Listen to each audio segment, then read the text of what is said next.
આ જમીન તમને સાચવવા માટે આપું છું. કેટલા મહેનતુ અને ઉત્સાહી દેખાય છે હે?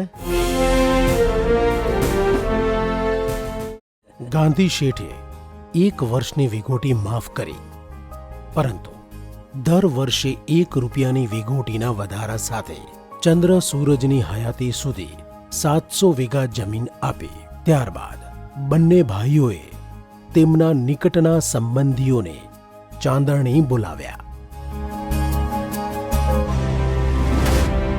સંવત 2006 ફાગણ સુદ છઠના દિવસે ભગવાનનું શ્રીફળ વધેરી મુહૂર્ત કર્યું અને 700 વીઘા જમીન તેમના નિકટના સંબંધીઓને વેચી દીધી. ગોવિંદ બાપા, તમે આ ગોખરું બુવારો.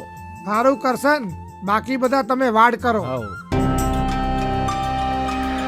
સમજણપૂર્વક વેચણી કર્યા બાદ બધા જ બાપાઓ અને યુવાનોએ જંગલની સફાઈ શરૂ કરી.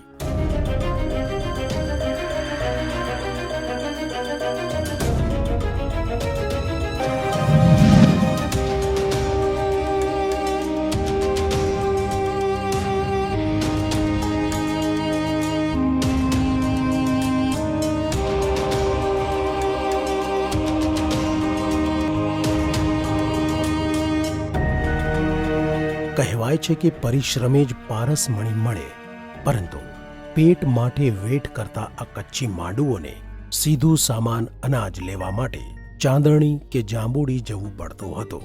આવતા જતા રસ્તો ભૂલો ન પડાય તે માટે મહાકાળીના વડ ઉપર જ એક કેસરી ધજા નિશાની માટે લગાડવામાં આવી. આમ પરિશ્રમ અને શ્રદ્ધાપૂર્વક ખેતી કામ કરતા આ કચ્છી પરિવારે ઘણા દુઃખ પણ વેઠ્યા છે.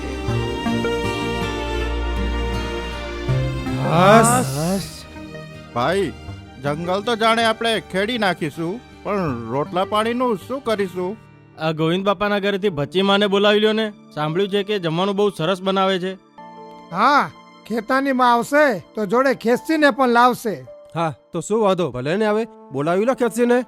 ગોવિંદ બાપા, તમે જઈને બોલાવી આવો. હા હા, હું અબગડી જ જાઉં છું. હવ